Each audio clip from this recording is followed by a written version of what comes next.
Baik, selamat siang rekan-rekan semua.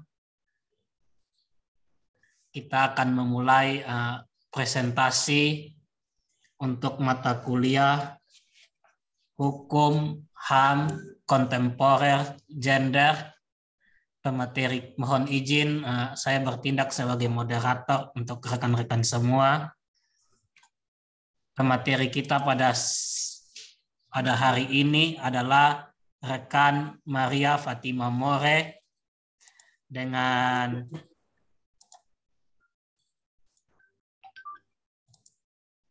judul papernya Kekerasan dalam Rumah Tangga dan Dampaknya bagi Korban. Setelah rekan Maria Fatima More akan menyampaikan materinya, kita lanjutkan dengan sesi diskusi. Waktu selanjutnya dipersilakan kepada rekan Teresia. Mohon maaf, rekan Maria.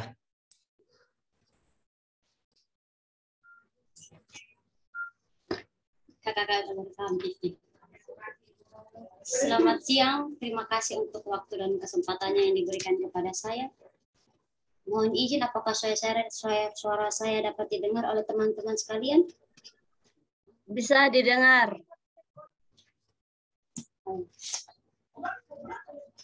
Berkaitan dengan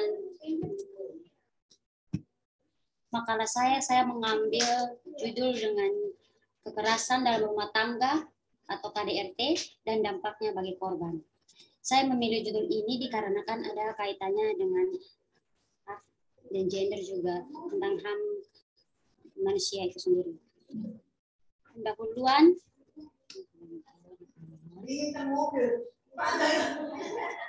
Keutuhan dan kerukunan rumah tangga yang bahagia, aman, tentram dan damai merupakan dambaan setiap orang dalam rumah tangga. Negara Republik Indonesia adalah negara yang berdasarkan ketuhanan yang Maha Esa dijamin oleh pasal 29 Undang-Undang Dasar Negara Republik Indonesia tahun 1945. Dengan demikian, setiap orang dalam lingkup rumah tangga dalam melaksanakan hak dan kewajiban. Terima kasih Bu Mari. Salam dari Bukalapak, pasti Mary Muti. Siap Bu.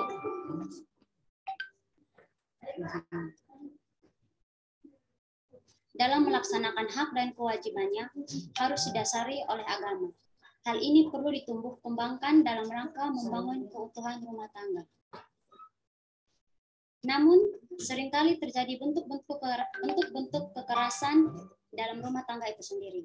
Kekerasan dalam rumah tangga adalah setiap tindakan kekerasan verbal maupun fisik, pemaksaan atau ancaman pada nyawa yang dirasakan pada seseorang perempuan, apakah masih anak-anak ataukah sudah dewasa, yang menyebabkan kerugian fisik atau psikologis, penghinaan atau perampasan kebebasan, dan melanggengkan subordinasi perempuan. Kekerasan yang terjadi ini sudah pasti membawa dampak, baik bagi korban maupun pelaku kekerasan itu sendiri.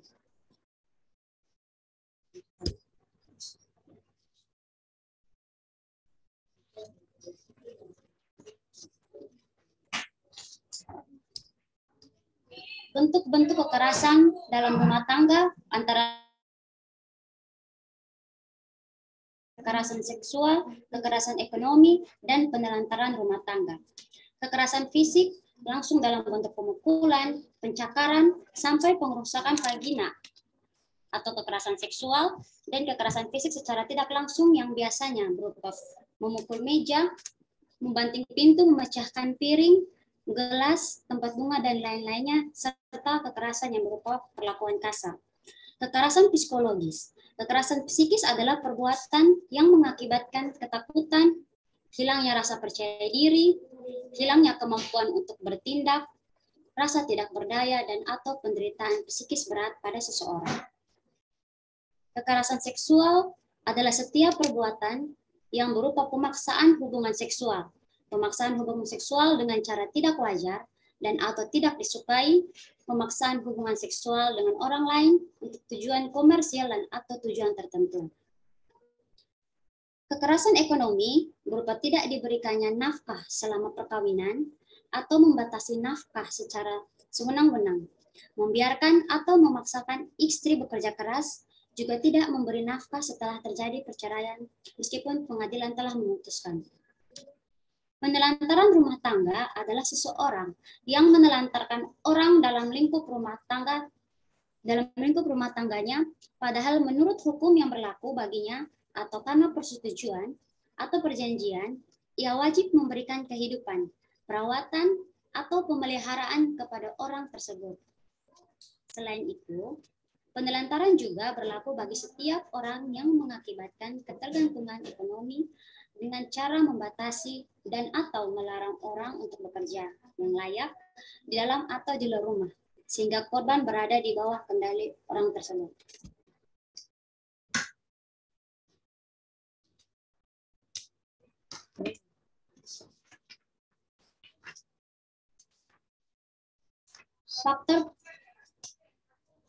Faktor penyebab terjadinya kekerasan dalam rumah tangga.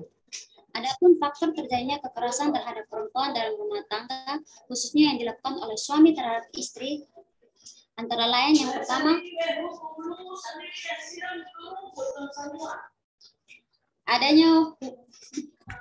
adanya hubungan kekuasaan yang tidak seimbang antara suami dan istri. Anggapan bahwa suami telah lebih berkuasa daripada istri telah terkonstruksi sedemikian rupa dalam kehidupan dan kultur serta struktur masyarakat, bahwa istri adalah milik suami. Oleh karena itu harus melaksanakan segala yang diinginkan oleh dia yang dimiliki atau yang dimilikinya. Hal ini menyebabkan suami menjadi merasa berkuasa dan akhirnya bersikap sewenang-wenang terhadap istri. Ketergantungan ekonomi. Faktor ketergantungan istri dalam hal ekonomi kepada suami memaksa istri untuk menuruti semua keinginan suami, meskipun ia merasa menderita. Bahkan, sekalipun tindakan kekerasan itu dilakukan kepadanya, ia tetap enggan untuk melaporkan penderitaannya, dengan pertimbangan demi kelangsungan hidup dirinya dan pendidikan anak-anaknya. Hal ini sudah pasti dimanfaatkan oleh suami untuk bertindak sewenang-wenang. Mohon lanjut.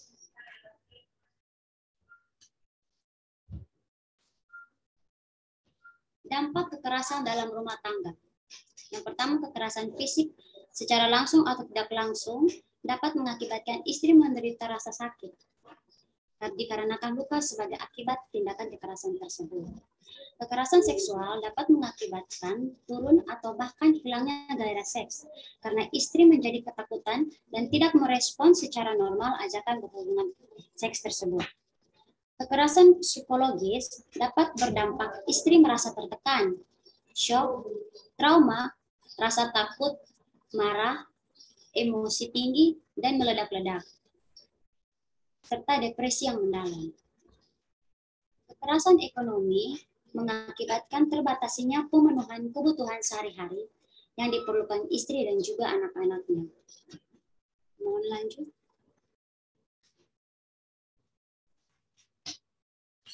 Contoh kasus.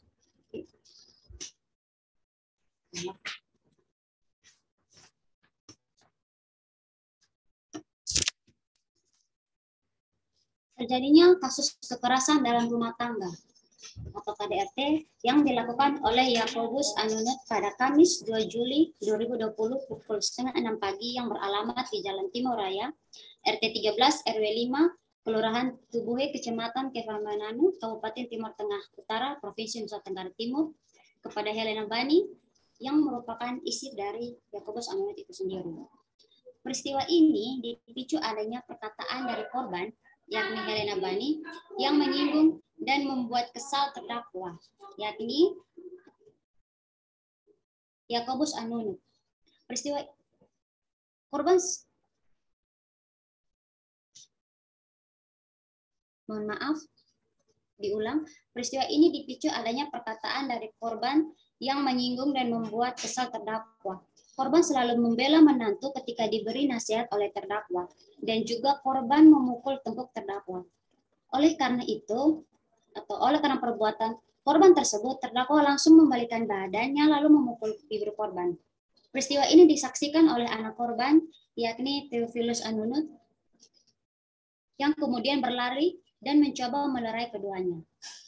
Lalu terdakwa bergegas pergi menuju ke kebun dan meninggalkan korban bersama dengan anaknya di rumah tersebut. Perbuatan terdakwa terhadap korban, perbuatan terdakwa tersebut mengakibatkan korban. Mohon maaf, karena tulisannya terlalu kecil, mohon maaf. Akibat perbuatan terdakwa, korban Helena Bani mengalami luka yang berdasarkan pada surat visum et repertum korban atas nama Helena Bani dengan nomor 190 garing visum garing U garing 12 garing 2019 yang dilakukan oleh Dr. Alexander Keraf dengan tanggal 2 Juli 2019 dengan hasil ditemukannya bengkak pada bagian bibir atas dan bawah, luka lecet pada daerah bagian lengan bawah kiri bagian dalam, yang kemungkinan akibat adanya kekerasan benda tumpul. Luka dapat sembuh dalam waktu sekitar 7-10 hari. Perbuatan terdakwa diatur dalam pasal 44 ayat 1 Undang-Undang RI nomor 23 tahun 2004 tentang penghapusan kekerasan dalam rumah tangga. Perbuatan tindak pidana di atas merupakan salah satu contoh kekerasan dalam rumah tangga yang merupakan kekerasan fisik dan psikologis yang diakibatkan kurang terjadinya komunikasi yang baik antara kedua belah pihak. Kurangnya komunikasi yang baik antara kedua belah itu mengakibatkan terjadinya kesalahpahaman yang berujung pada kekerasan yang terjadi dalam rumah tangga tersebut. Perbuatan terdakwa diatur dalam pasal 44 ayat 1, yakni setiap orang yang melakukan perbuatan kekerasan fisik dalam lingkup rumah tangga sebagaimana yang dimaksud dalam pasal 5 huruf A, dipidana dengan pidana penjara paling lama 5 bulan dan atau denda paling banyak 15 juta. Jaksa menuntut terdakwa sesuai dengan pasal tersebut dan putusan pengadilan negeri Kepha Manado menjatuhkan putusan sesuai dengan tuntutan yakni 5 bulan kurungan penjara. Mohon lanjut.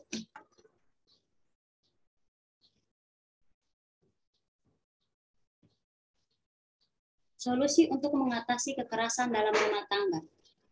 Yang pertama adalah membangun kesadaran bahwa persoalan KDRT atau kekerasan dalam rumah tangga adalah persoalan sosial, bukan individual, dan merupakan pelanggaran hukum yang terkait dengan HAM. Sosialisasi pada masyarakat tentang KDRT adalah tindakan yang tidak dapat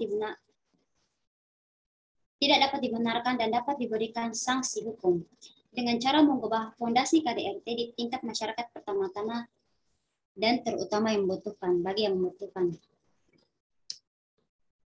Mengkampanyekan penentangan terhadap penayangan kekerasan di media yang mengesankan bahwa kekerasan sebagai perbuatan hal atau hal yang biasa saja, menghibur dan patut menerima penghargaan. Peranan media massa yakni media cetak, televisi, bioskop, radio dan internet adalah makrosistem yang sangat berpengaruh untuk mencegah dan mengurangi kekerasan dalam rumah tangga.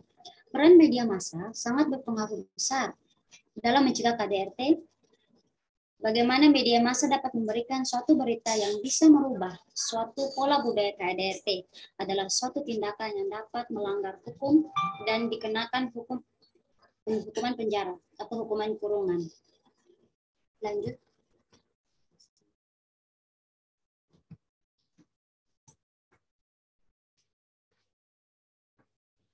Kesimpulannya, kekerasan dalam rumah tangga merupakan permasalahan yang sering terjadi di dalam rumah tangga.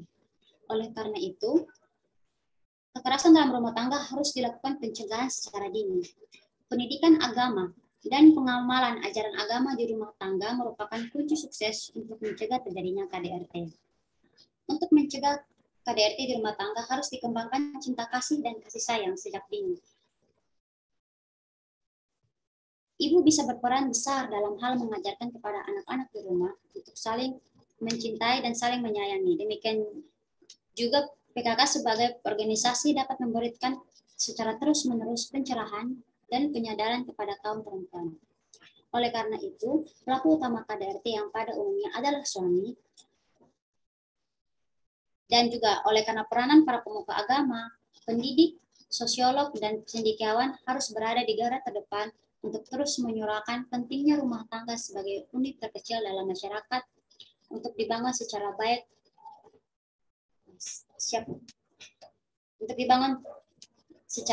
dan jauh dari KDRT. Supaya terkomunikasi hal tersebut kepada masyarakat luas, maka peranan dan partisipasi media sangat penting dan menentukan.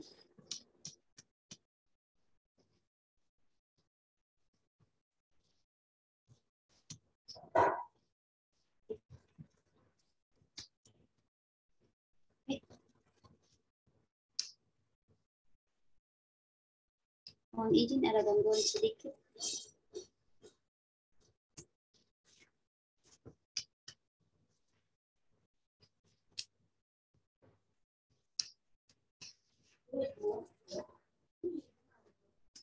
Sarannya, untuk menurunkan kasus-kasus kekerasan dalam rumah tangga, maka masyarakat perlu digalakkan pendidikan mengenai HAM dan pemberdayaan perempuan, menyebarkan informasi dan mempromosikan prinsip hidup sehat, anti kekerasan terhadap perempuan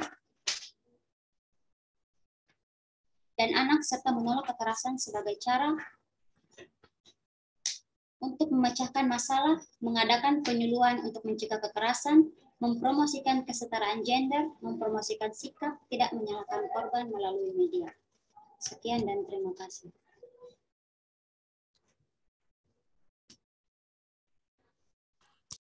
Baik, terima kasih untuk pemateri rekan Maria Fatima More untuk paparannya.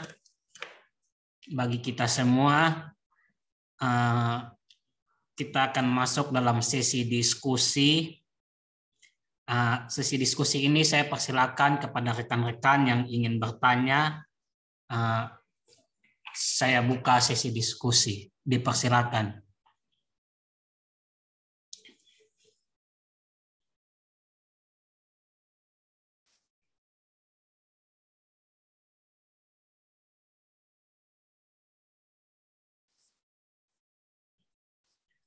Ini tidak saja diskusi, rekan-rekan dapat memberikan tanggapan, baik berupa saran, masukan, waktunya dipersilakan.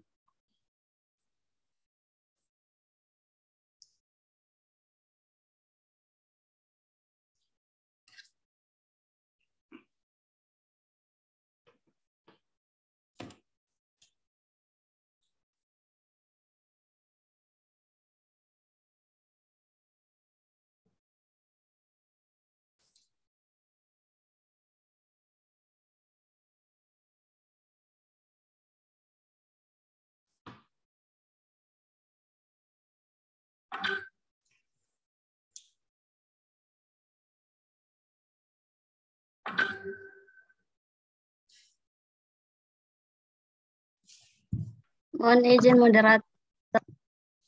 Baik, terima kasih rekan Teresia, waktu dipersilakan. Terima kasih atas kesempatan yang diberikan. Saya langsung saja bertanya kepada rekan Maria. Berdasarkan pemaparan makalah tadi, kalau tidak salah dalam latar belakang atau pembahasan sempat disebut tentang kekerasan-kekerasan dan ada penelantaran rumah tangga. Mungkin berdasarkan pemaparan tersebut, saya mohon untuk menjelaskan sedikit mengenai penelantaran dalam rumah tangga dan bagaimana upaya untuk mencegah penelantaran dalam rumah tangga tersebut. Terima kasih, saya kembalikan. Baik, terima kasih rekan Teresia. Pertanyaannya pada intinya mengenai penelantaran dalam rumah tangga. Kesempatan diberikan kepada pemateri untuk menanggapi pertanyaan dari rekan Teresia. Terima kasih.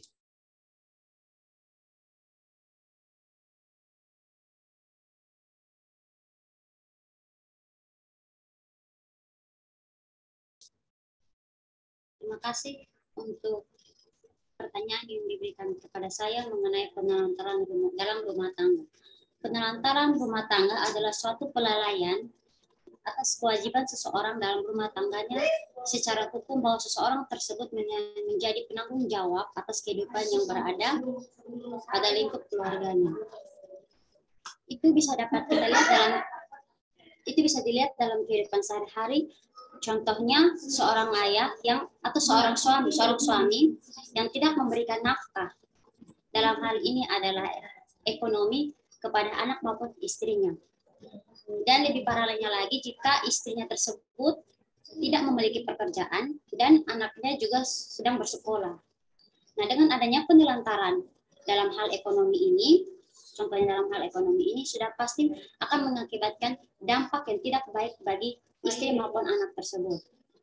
Oleh karena itu, sebagai salah satu contoh hal yang bisa dilakukan untuk mengantisipasi atau mengurangi dari dampak negatif hal tersebut, adanya saling komunikasi antara suami maupun istri mengenai hak ekonomi yang harus diterima baik oleh istri maupun anak tersebut sehingga tidak terjadinya penelantaran dalam rumah tangga itu sendiri. Terima kasih. Baik, terima kasih rekan pemateri. Jawaban dari pemateri saya kembalikan kepada rekan Teresia dan juga kepada forum apabila ada yang ingin menanggapi.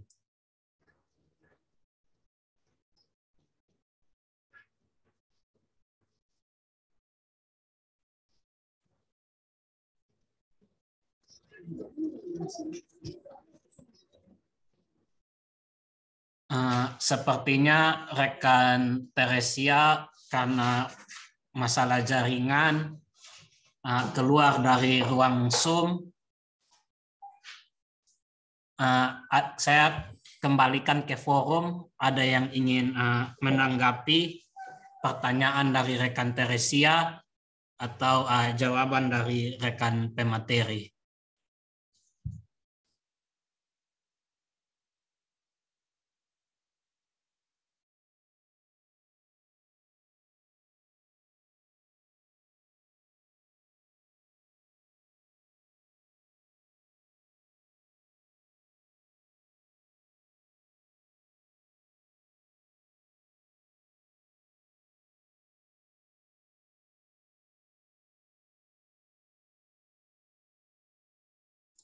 Baik, sambil menunggu rekan Teresia kembali bergabung di ruang Zoom, mohon izin saya ingin bertanya juga.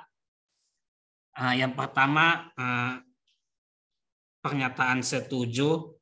Saya setuju dengan pernyataan rekan pemateri bahwa orang dalam rumah tangga dalam melaksanakan hak dan kewajibannya harus didasari oleh agama. Saya sependapat dengan pernyataan tersebut. Namun yang ingin saya tanyakan, penjelasan rekan pemateri mengenai bentuk-bentuk kekerasan dalam rumah tangga. Nah, bentuk-bentuk kekerasan dalam rumah tangga salah satunya ialah kekerasan ekonomi. Padahal jika kita lihat di dalam regulasi yang ada, khususnya pasal 5, tidak ada kekerasan ekonomi disebutkan di situ. Nah, apa yang menjadi dasar rekan pemateri sehingga menyatakan bahwa ekonomi ini sebagai sebuah bentuk kekerasan dalam rumah tangga? Terima kasih. Mohon izin rekan Teresia sudah bergabung kembali di ruang Zoom. Rekan Teresia terhadap jawaban yang tadi sudah disampaikan oleh rekan pemateri, apakah ada tanggapan? Terima kasih. Mohon maaf jaringan agak terganggu. Saya sudah cukup puas dengan jawaban dari rekan Maria. Terima kasih. Saya kembalikan. Baik, terima kasih rekan Teresia. Waktu selanjutnya kepada rekan pemateri.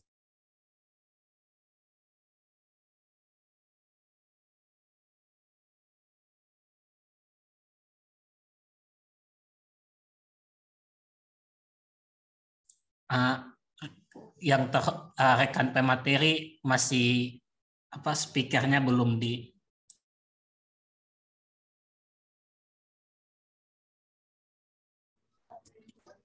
Terima kasih untuk pertanyaan yang diberikan kepada saya. Saya memasukkan salah satu bentuk kekerasan dalam rumah tangga, yakni kekerasan ekonomi, yakni berupa tidak diberikannya nafkah selama perkawinan atau membatasi nafkah tersebut. Karena menurut saya faktor-faktor, maksud saya bentuk kekerasan tersebut dapat mengakibatkan dampak kepada rumah tangga itu sendiri. Sehingga saya memasukkan kekerasan ekonomi itu menjadi salah satu bentuk dari kekerasan dalam rumah tangga itu sendiri. Mohon maaf jika jawaban yang saya berikan kurang dapat memenuhi rasa keingintahuan dari penanya. Terima kasih. Baik, terima kasih rekan pemateri terhadap jawaban. Saya berikan kesempatan kepada forum, apa ya, ada yang ingin ditanggapi?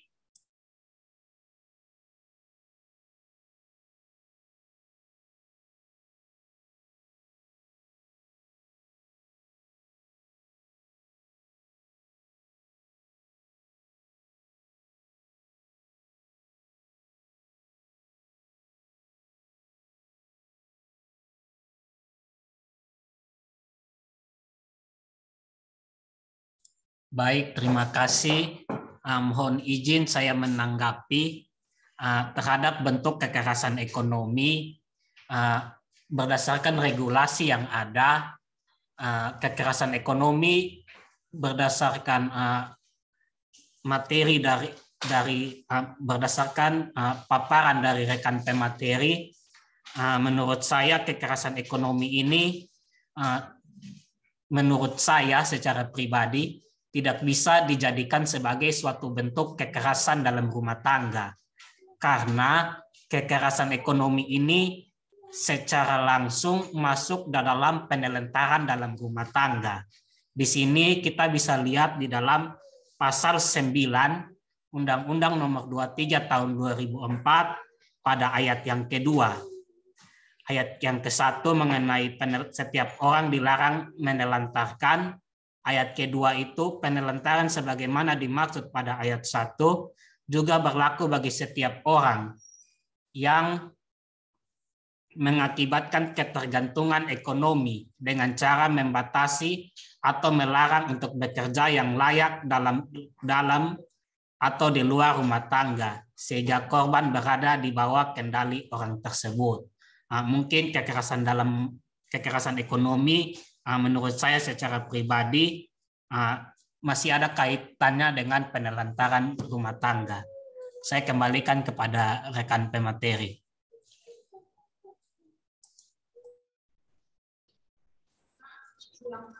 Terima kasih untuk masukan dan saran yang diberikan kepada saya. Saya dapat menerima masukan dan saran tersebut. Baik, terima kasih rekan pemateri. Untuk forum, sesi diskusi masih dibuka. Apakah ada pertanyaan yang ingin disampaikan?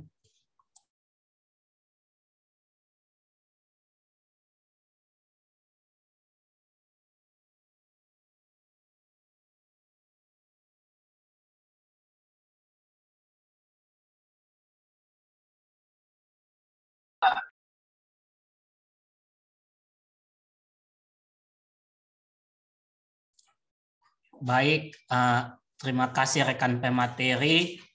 Waktu saya kembalikan kepada rekan pemateri untuk closing statement atau ada hal penegasan untuk sesi diskusi kita hari ini.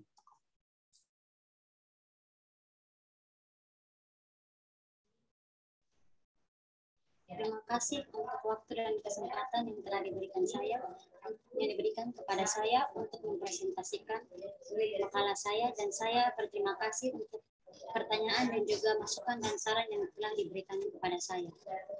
Sekian, terima kasih. Baik, sehubungan dengan closing statement tersebut, maka berakhir pula lah sesi diskusi kita. Selamat melanjutkan perkuliahan untuk kita semua.